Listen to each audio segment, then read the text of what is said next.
Hello అండి, నమస్తే. ఈరోజు మనం ఎంతో టేస్టీగా ఉండే చికెన్ కర్రీ విలేజ్ స్టైల్లో ఎలా తయారు చేయాలో తెలుసుకుందాం. ఇక ప్రాసెస్లోకి వెళ్దాం. ఇక్కడైతే నేను కేజీ చికెన్ బాగా క్లీన్ చేసి తీసుకున్నాను. అందులోకి ఒక గరిటె కారం, మీ రుచికి సరిపడినంత ఉప్పు, 2 స్పూన్ల ధనియాల పొడి, 1 స్పూన్ పసుపు, ఫ్రెష్గా దంచి పెట్టుకున్న అల్లం వెల్లుల్లి పేస్ట్ వేసి బాగా కలుపుకోవాలి. ఒక హాఫ్ అన్ అవర్ నానబెట్టుకోవాలి. ఆ తర్వాత సన్నగా ఆనియన్స్ కట్ చేసి పెట్టుకోవాలి.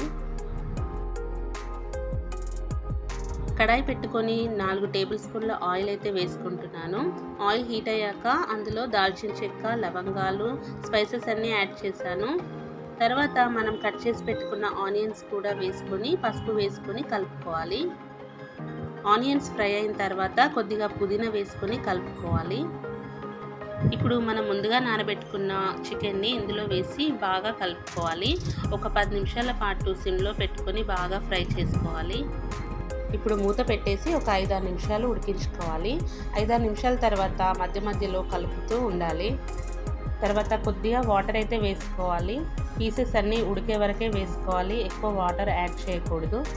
ఒక 5-6 నిమిషాల తర్వాత మూత తీసి కొద్దిగా గరం మసాలా, పుదీనా, కొత్తిమీర వేసుకొని కలుపుకోవాలి. అంతేనండి, ఎంతో టేస్టీగా ఉండే చికెన్ కర్రీ రెడీ అయిపోయింది. ఈ వీడియో నచ్చితే ఒక లైక్ ఇవ్వండి.